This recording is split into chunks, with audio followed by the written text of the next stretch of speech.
got the Head of Retail Accounts and Finance, IBPC member, Ajmal Perfumes Group. Dr. Sahitya Chaturvedi joins us live here on the stage. Big thanks to Dr. Chaturvedi for being with us here today, and on behalf of all the team at Ajmal Perfumes Group. Tejasvi Duvuri is the Head of Buying at Chattels and more. Mohamed Galal, President and CEO, TSM More. Aayat Khan, COO of Lighthouse Middle East. Vajir Momin, the Group CEO and MD of Hearty, Mart. Maureen Hall is founder and CEO of Quagga Sunwear. We've got Mohamed Atiyah joining us as well for this one, General Manager, Entertainment Division, Al Hokeika Group. Paul Redmayne is the Senior Vice President, Luxury Sales at Sotheby's. He's going to give us a real estate take on things. Taslim Arif is the Assistant Vice President, Intellect Commerce, joining us on the panel. And last but certainly not least, hang on, we've got another chair coming as well. We've got a moderator. Hang on, there's loads of chairs coming. It's all happening. I told you, it's like Jaws. We might need a bigger boat. The Heriot-Watt University, Dubai, represented up here by Dr. Stavroula Kalogeris, who is the assistant professor, to talk about the power of collaboration, how it helps with customer relations and retentions. So, Dr. Kalogeris, it's over to you and the rest of the team to move things. We might need some more chairs, tables, and more. This is the final panel of the afternoon. Enjoy it. Customer Buying Behaviour, brought to you live down here. Final panel of Images Retail Meet. Thank you, Tom, for the introduction. We're really happy to be here today. I met this lovely group of people backstage, and they truly are amazing individuals.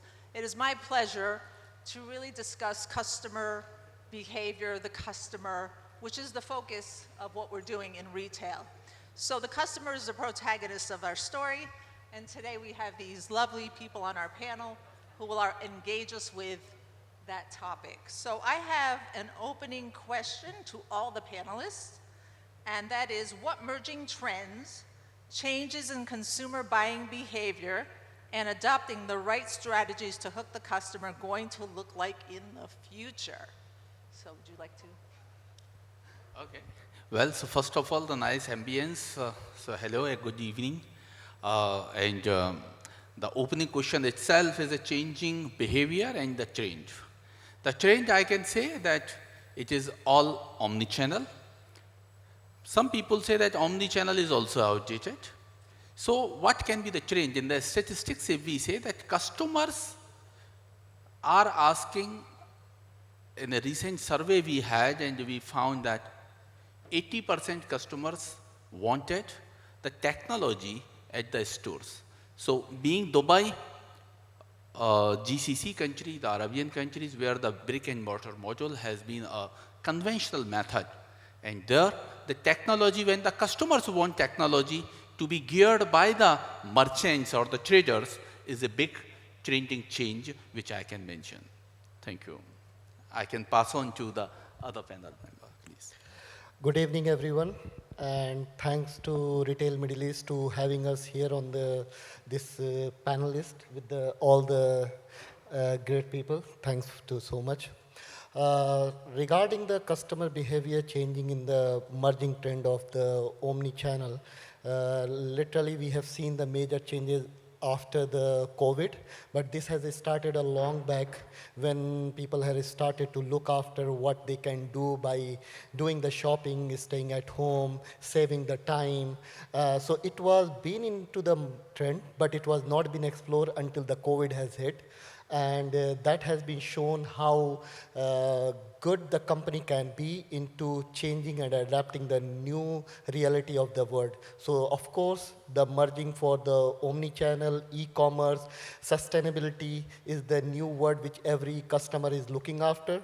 And going forward, whoever will be taking the AR and VR technology, like they can give the offline and online features to the customer, they are going to be sustained more into this new trend of the behavior. Thank you so much. So we are Chattels and more, and we are in the furniture retail business. And what we've learned with all of the face time we get with our customers is that any brand or business that can find what connects them to the customer will be successful, whether it's the story you're telling, whether it's the values you're standing for, whether it's those one or two aspects that the customers hold dear. It could be something as simple as where do your products come from, or who manufactures them, how are they manufactured, what are the values that your brand stands for. I think any brand that can tell this story will connect with the customers, and we are seeing that increasingly. This is a hyper-aware customer that comes to us, and they care a lot about the story we are telling. So this is extremely important, I think, and it will continue to be important in the future. Well, what I really experienced with my career in development of shopping centers is that the trends are set by, don't laugh, by movies and movie stars. It's always like that. Influencers basically do affect our choice of colors, of brands, of music, of trends in general. And of course, this is reflected immediately in the social media. So that's why it becomes like international trends. And one is always very surprised that what happens in a culture and in a country immediately and so quickly really passes on to the world. So I hope my answer is totally different from my colleagues here. I am more superficial. They're much deeper than me. But really, this is what we have noticed over the years. Yeah, thank you everyone. You have given a good answer. And I would like to talk about, product. Because as a retailer, when we had started our supermarket in 2004, at that time people were asking for basic need, the sugar, flour, rice, basic soaps and everything. Now people demand is going to change because everybody's lifestyle is going to change. So they are asking for new products, Now previously what we were looking for, now in a supermarket, in the grocery store, we will see new products are there, different products like ready to eat products. Now people are asking for new products. That's why we are here in Dubai to import new products in India and export new products here in UAE. So thank you all.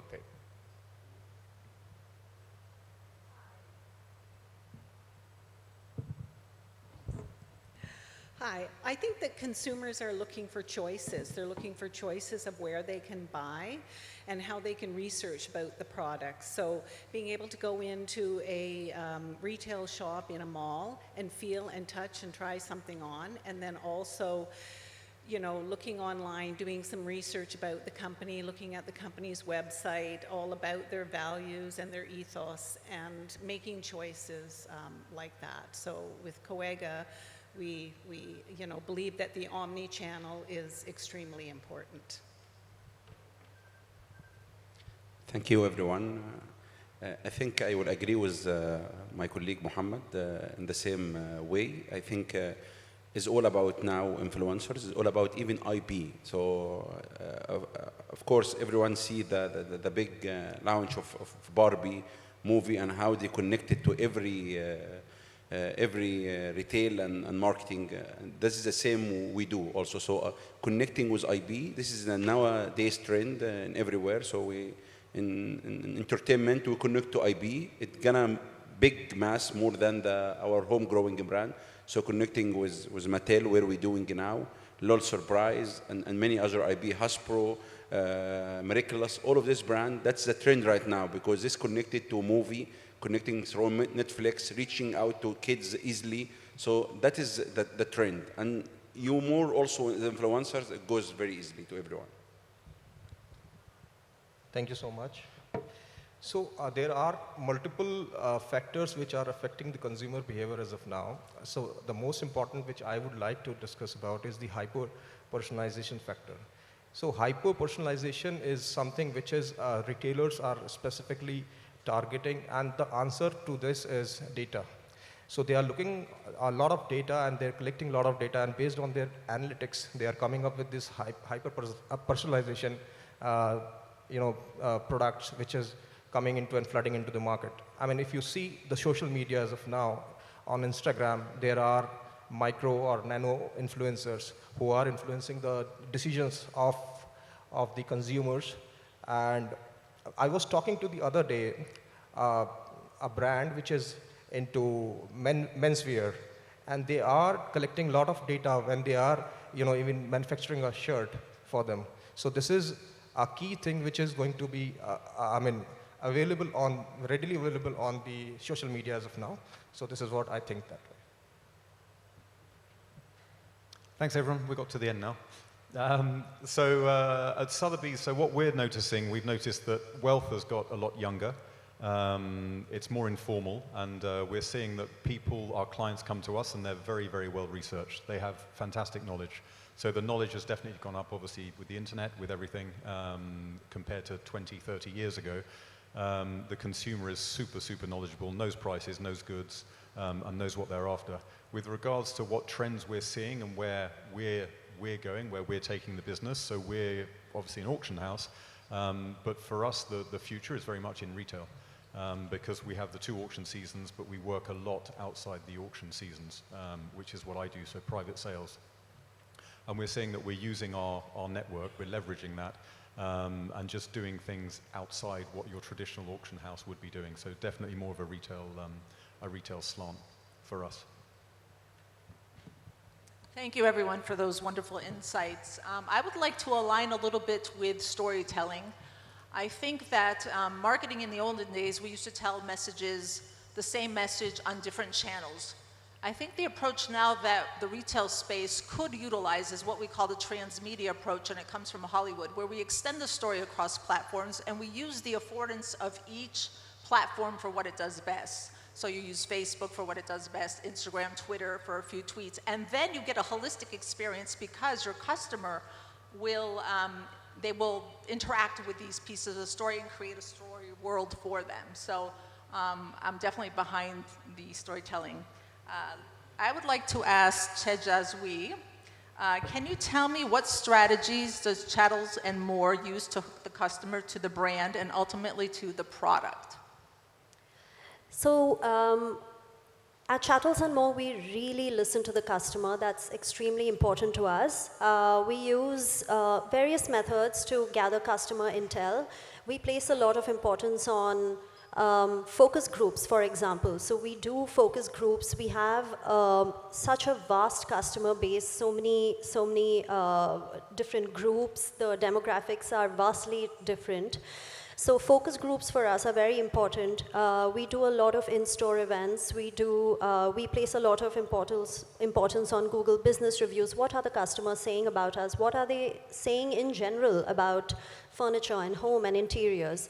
We gather all of this intel, and for me in buying, that's extremely important, to use all of this intel and convert it into buying decisions. We also place a lot of importance on customer service. That's very important to us. We customer service before, during, and after purchase. So before the purchase, what are the things we do? We have something called the Chattels Club. We have a vast customer base, like I mentioned, not just end users, consumers, but also a big chunk of our customer base are interior designers. The interior design community of the UAE is extremely important to us. They are product experts. They know, they work on the field every day, and they tell us a lot. And how do we leverage this information? We actually work really closely with them. In fact, we take a couple of them with us on our buying trips. Most of the product from Chattels and More is sourced from Europe. And we value this opinion and this feedback that we get from our interior design community. We take them with us on our buying trips, and for me, that's live feedback. So there might be some trends that to me are very strong and might appeal to a wide customer base in the UAE, but some of our interior designers could feel a bit differently, and for me to take that into account is extremely important. What are the things we do during purchase? I think experiential marketing for us is extremely important. We place a lot of importance on launching products right. We do a lot of in-store events. We do live art installations within the store where the customer can touch, feel, and interact with the product in real time, and also have a little fun along the way. But that connect of the customer to the product is very important to us. As soon as the customer can touch, feel the product, come to us inside one of our showrooms across the UAE and interact with us, interact with our product. That itself is a win for us. So that's during purchase. And what are the things we do after purchase? Because our relationship with the customer doesn't end as soon as they purchase a product. We stay in touch with them. We invite them to our showrooms for various events. We send them gifts on special occasions. We offer, our products are really premium, and we offer a lot of use and care and maintenance services to our customers long after they've purchased the product from us. I think these are some of the things that we do to make sure our customer stays hooked to the brand. Also, along the way, falls in love with our brand. That is our vision, to be the most loved furniture brand in the region. And I think these have helped us immensely along the way, not only to bring the right product to the showrooms, but also to make sure that these right products reach our customers and our consumers in the right manner. Thank you so much for that answer. I'm going to limit my comments so I can give the panelists enough time to speak, because we are constrained by time. Paul, how does Sotheby's connect a long heritage of expertise and excellence to the future marketplace? So Sotheby's has been going since 1744. So we've got a terrific amount of history and heritage. And if you put it in comparison, Cartier was founded in 1847. With the auction house, so we've pivoted from being very much trade to trade, which we were in the initial inklings and when we were conceived. And now we deal far more with privates. So we sell with privates, we take from privates, and we sell to privates, and obviously branching out into retail now.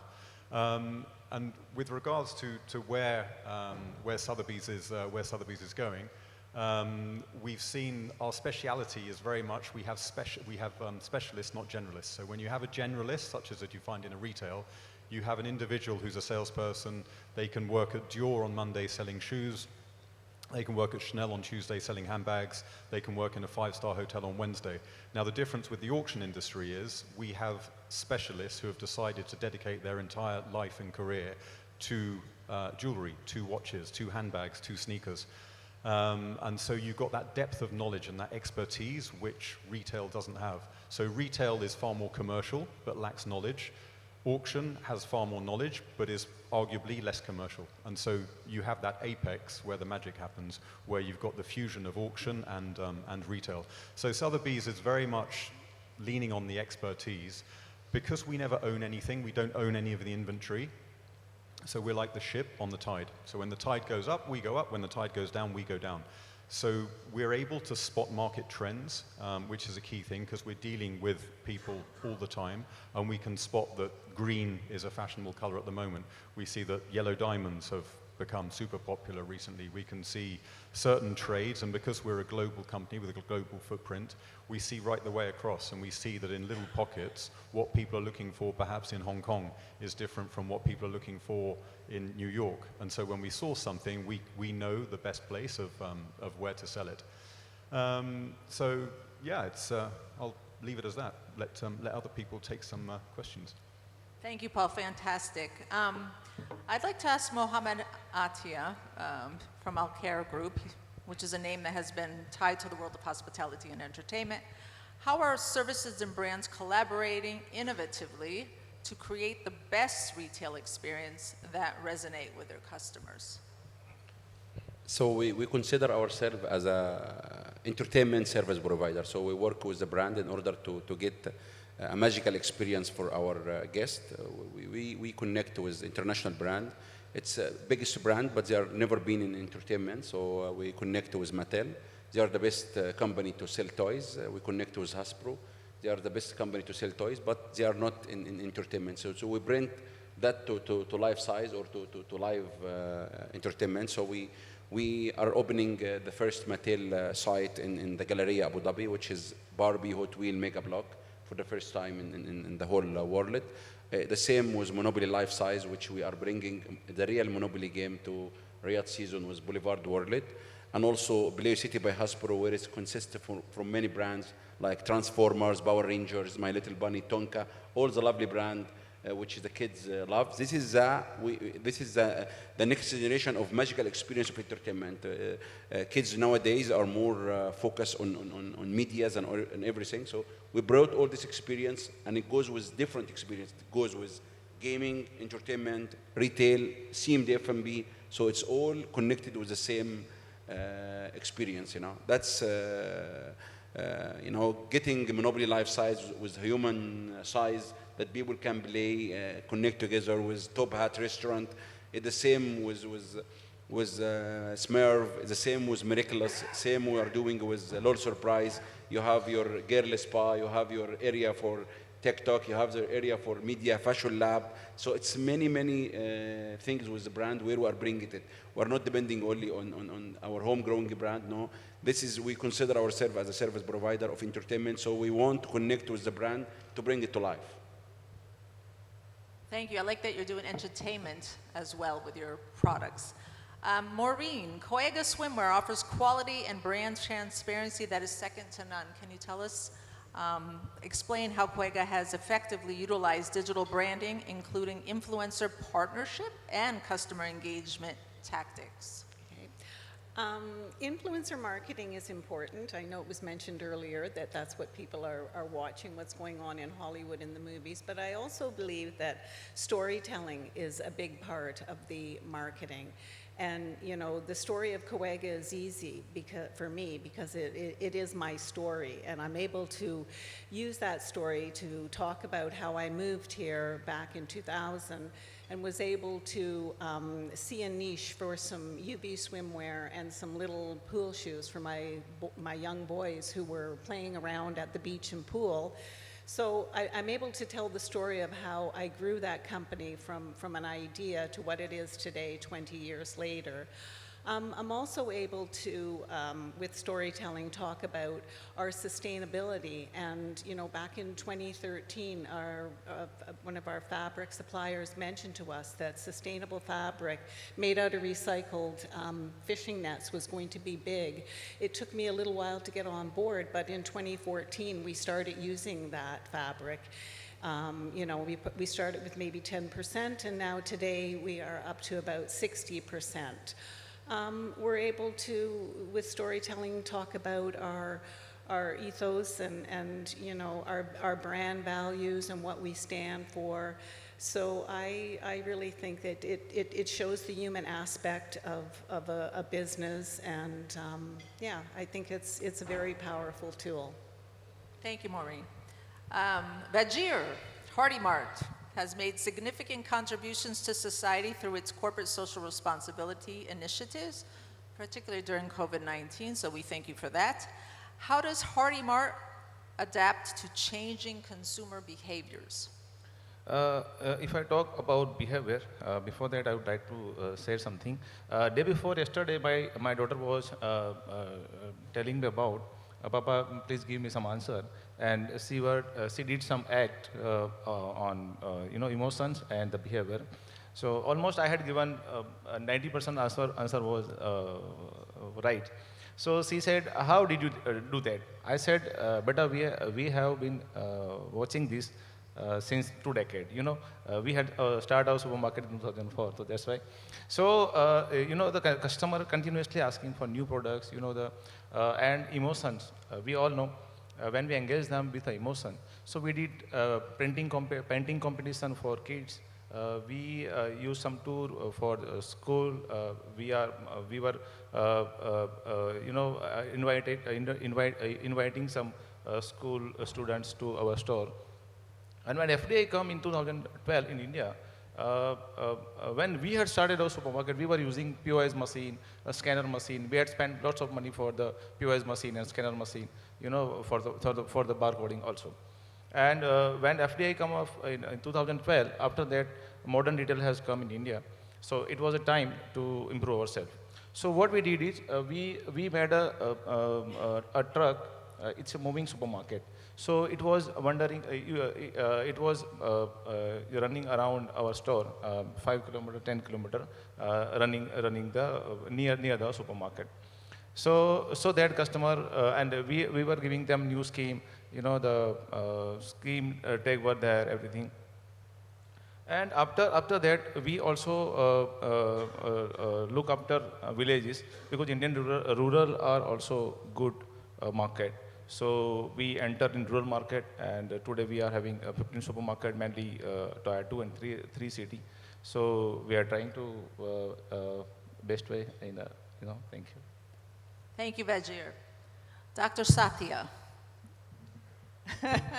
as head of the Indian Business and Professional Council in Dubai, how would you describe the current state of business sentiment of Indian diaspora in Dubai in terms of growth, performance, and impact on retail? Thank you, Doctor, first of all, that we are going through, I know the professor is asking the question in the classroom, and then with the all prepared questions, well-prepared question, and with the particular thing. Yes, I have my background from the finance and retail, but yes, I am a head of a retail focus group of Indian Business and Professional Council, Dubai, which is in the ages, under the aegis of Dubai Chamber of Commerce and the Mission of India. While starting the consumer's behavior and studying that we know that today is the Middle East Retail Forum, the largest, one of the largest forum which we are going to meet. We invited a survey from our members.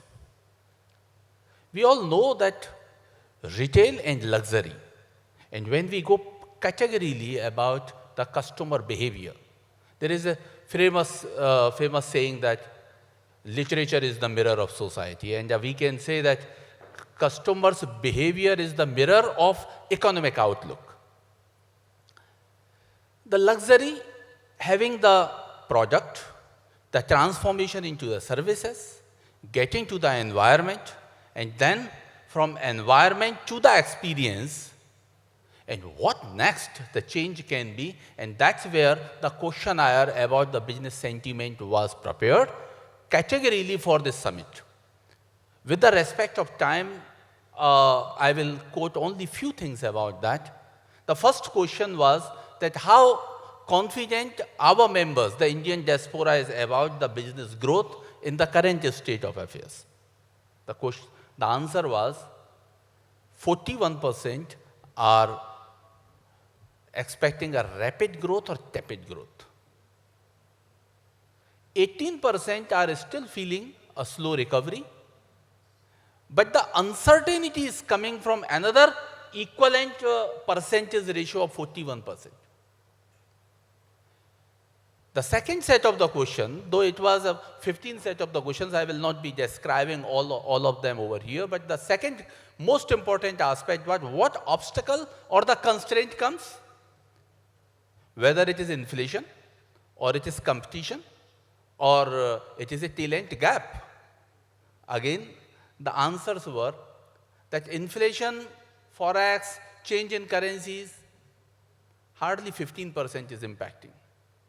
When we talk about the talent, the people are skeptical about, almost 20% enterprises were skeptical who participated in that survey. Another bunch of 30% participants of survey said the competition is the impact, but almost 40% said that all these three are the parameters which are affecting the business. Then going back to the situation that what is the ratio that technology is supporting, the technology is the requirement. I will finish in another minute and a half. 80% are investing in the technology, but they say that because their customer want the technological development. For example, the 60% customers are asking to buy online, but when it comes to return the goods, they want to return at the shops. And that type of the technical development, the digitalization, and how to collaborate is a challenge. So technology becomes a challenge to that. And for the growth, unanimously, everyone is agreed that it is not a global impact, but it is the impact of Dubai. Dubai, the strategical developments, the policies, the advocacy, the infrastructure, the facilities, even the vision of D33, the vision for Dubai in the year 2033, where the Dubai foundation of 200 years are going to be completed. And the vision is dedicated for the retail, where the technological, the digital disruption is one of the focus area. 100 billion dirham are expected to be contributed from the economy only for the digital disruption, where the population has been focused, where the Dubai has been taken on the target, on the vision to become the best city in the world to live and work. And that's where the people, the Indian diaspora, is confident about Dubai, the trust, the loyalty, and the growth. I hope I answered your query. I think you did. Thank you. I do believe Dubai is a unique environment that we are all working in and associated with the customer. Let me go to Mohamed Galal, please. TSM is a consultancy organization providing a full stream of mall management and investor consultancy in the development of shopping centers and mixed-use projects. So the question is, what mixed-use projects will drive customer engagement in the future?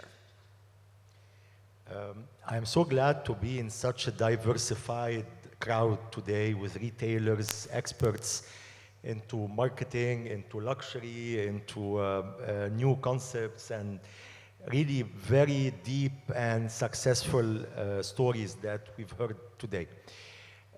Asset management has changed since COVID and also with time. The trends are different. So you will hardly find today a new shopping center being developed in the UAE, but more you will have turnaround stories of existing buildings or shopping centers that were very successful in the years and are not so well performing anymore. TSM, this is our job. Basically, our job is to help and assist owners and investors for this successful turnaround stories of their buildings. As we first started the session about the trends and what really is making the trends all over the world. Retail, shopping, entertainment, leisure is all becoming all mixed together. So the online experience, the social shopping, it's a new term that we've been exposed to, because previously it was an online experience whereby you just access the website of a brand and you can scroll around and basically select and buy what you want. But now it's not there anymore. You go into TikTok, you go into Instagram, and you're immediately attracted by the movie star, by the influencer, by the experience of the product, not the look of the product, and then goes into the look and then the price and then the shopping experience. Mixed-use physical buildings are becoming today a must to develop and a must to improve. They are becoming more or less landmarks, Instagrammable physical experience. We all have lost the luxury of time, and that's why we're all always attached to our handsets here around.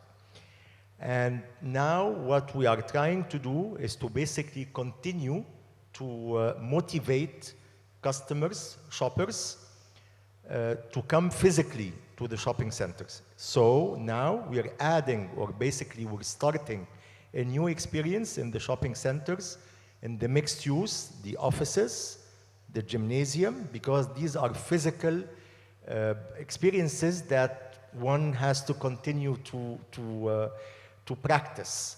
You cannot basically use your phone to gym or to conduct your business if you don't have the luxury of working from home. So this becomes now the attraction into the physical places. And then we are there into the business of creating landmarks, because still you need to experience the landmarks. We still travel around to see monuments, to see pyramids, to see Eiffel Towers, to see Acropolises. And this will never change. The experience on the phone or the picture is not enough. You have to feel it, you have to see it, you have to touch it. So now, mixed-use projects are now introducing all those landmarks physical to the customer. The shopping comes at the very last end because we've started with all those experiences combined, and then you are there, you're in the location, you're on site. So it's our job with the retailers, you, all of you, to basically force you, motivate you to get into the shop, to fit out, to buy, to take it back home, maybe to come back again, and to maybe experience the online refund and return, because we see this a lot happening. And the entertainment, Mohamed here, they are really coming up with crazy, super interesting entertainment concepts that no one can even dream that they exist. And topping the entertainment with the shopping, with the food and beverage, of course. And the food and beverage is not anymore going into a restaurant or a casual dining place and just sitting at a table and just ordering. No, you have a lot of experience going around. The digital experience, the menu that is all animated, the robot coming to you with the plate. So there is a lot of things happening now. So I don't want to take much of my time, so thank you. Thank you. I think you hit an important point that humans are emotional beings first before they are rational. So we have to make sure we understand that when we are trying to market to them. Aayat Khan, Lighthouse Middle East, and we did talk about storytelling, so you have a job to do when we leave here, is the world-class brand in omni-channel retailer. How are services and brands working in collaboration innovatively to curate the best retail experiences that resonate with customers? Thank you so much. Actually, being a traditional retailer, we are being developed and we have learned how to change the things over the period of time.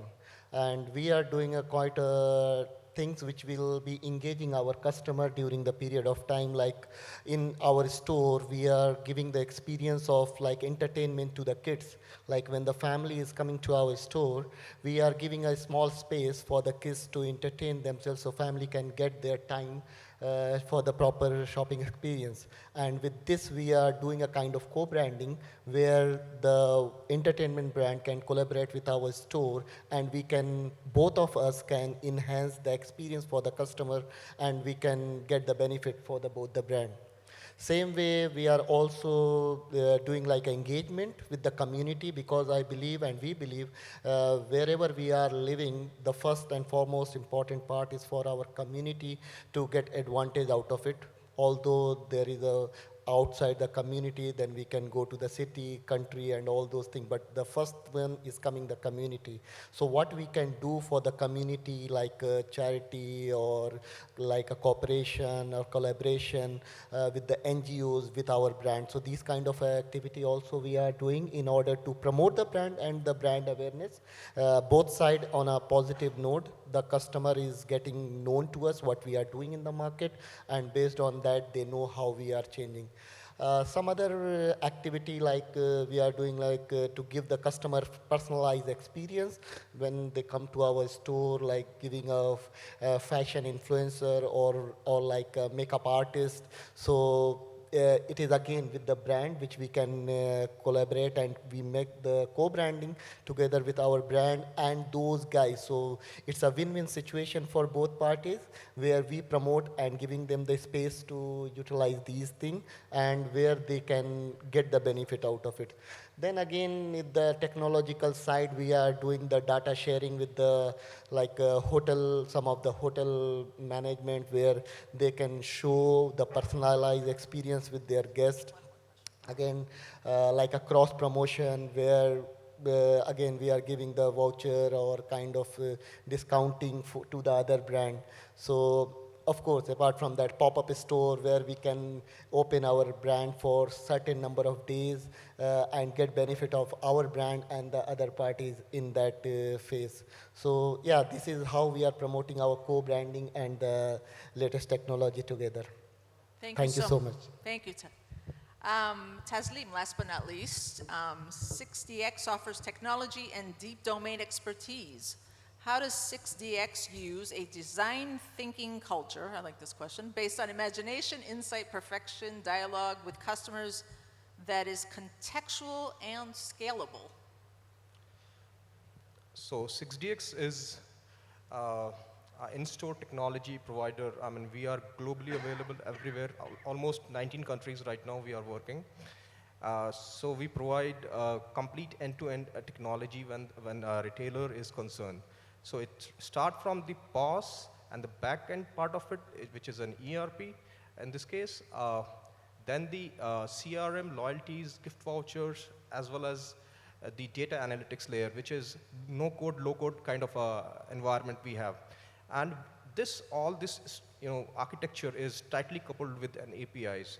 So in this particular case, it has become very comprehensive in nature, and it helps the retailer to understand their various data touch points. So on this part of it, these days in a retail environment, the CMOs are using more of technology as compared to the CIOs. I mean, this is something amazing for me as well. So that's how the marketing officers are, building up a lot of contextual marketing campaigns, which is specifically targeting to a particular segment of it.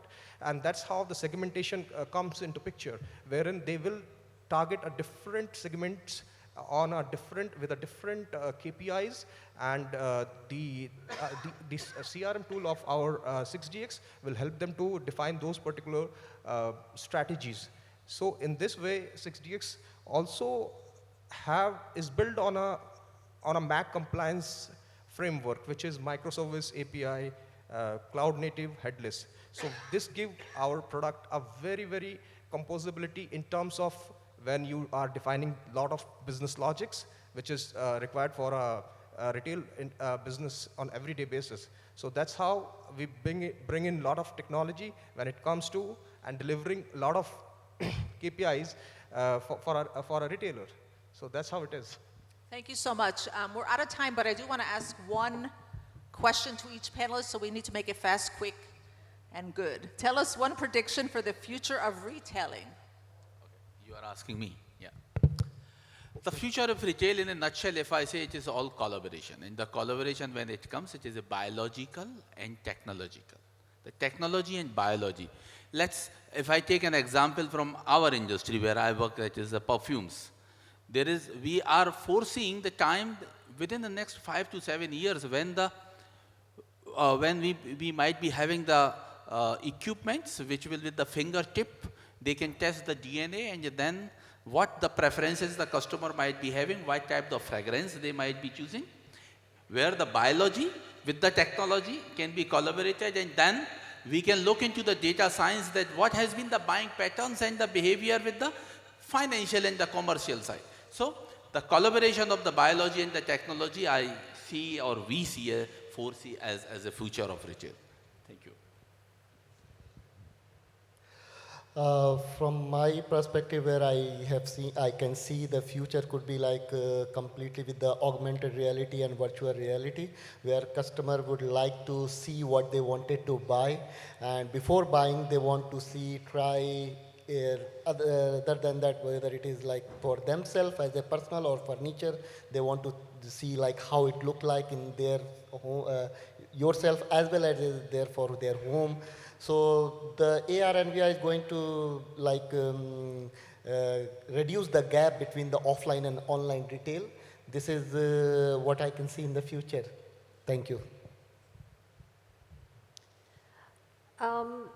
From my perspective, I think any business that can answer 3 questions for their customer will definitely succeed in the future, and that's already begun. Number 1, what do my customers want? Number 2, how quickly can I get it to them? Same day delivery, 2-hour delivery, 1-hour delivery, it's already happening. And number 3, what flexible payment options can I offer to my customer? I think that's going to be very important. BNPL has started already, obviously. Can they also pay by Bitcoin? What are the various payment options? So can they be flexible? So I think these 3 answers will definitely define who succeeds in the future.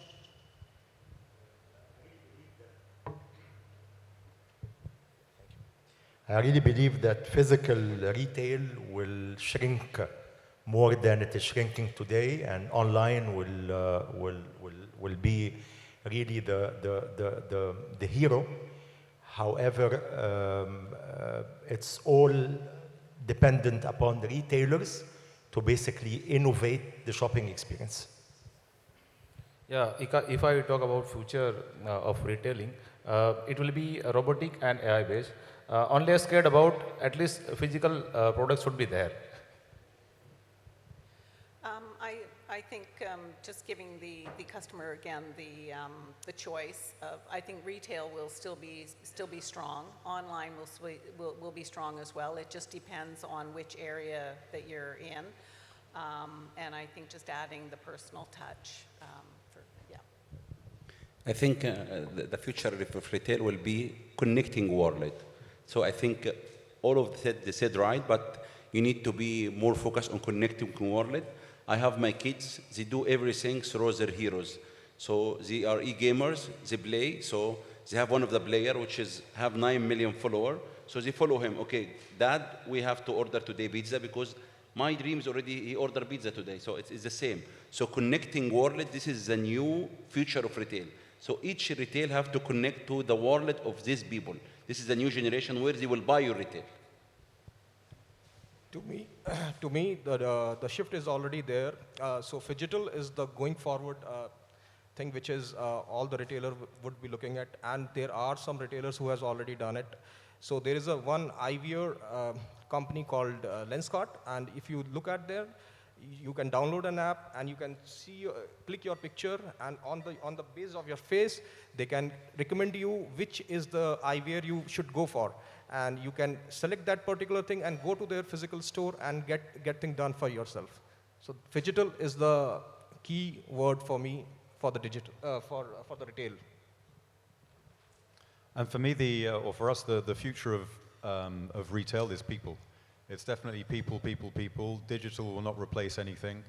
We could all just be online right now, but we don't. We all have a coffee machine, but people still ask to meet for coffee. And it's that humans are humans.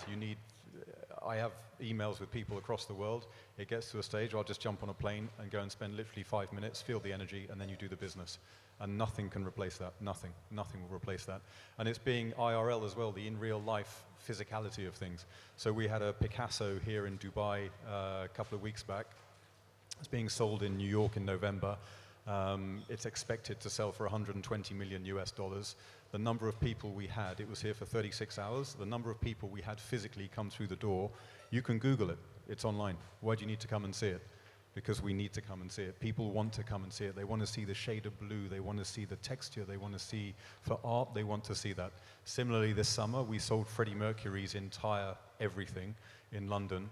We had a 6-week exhibition. We had over 40,000 people come through the doors of Sotheby's just to see this exhibition. Every single piece was online. You could click online, you could go and see it, but no, people need to see, they want to see the fabric, the costumes, the drama, the pieces, the letters, the original manuscript that he wrote Bohemian Rhapsody in his pencil. People want to see physically for themselves. So it's people and in real life is the future. Thank you, everyone. It was truly an insightful discussion today. It was really an honor and privilege to meet all of you guys. I wish you the best success in retail and in customer engagement. And thank you again. Thank you. I must say the best moderation of the day we can see, we could see today and acknowledge very well crafted questions, really challenging questions rather, I can say.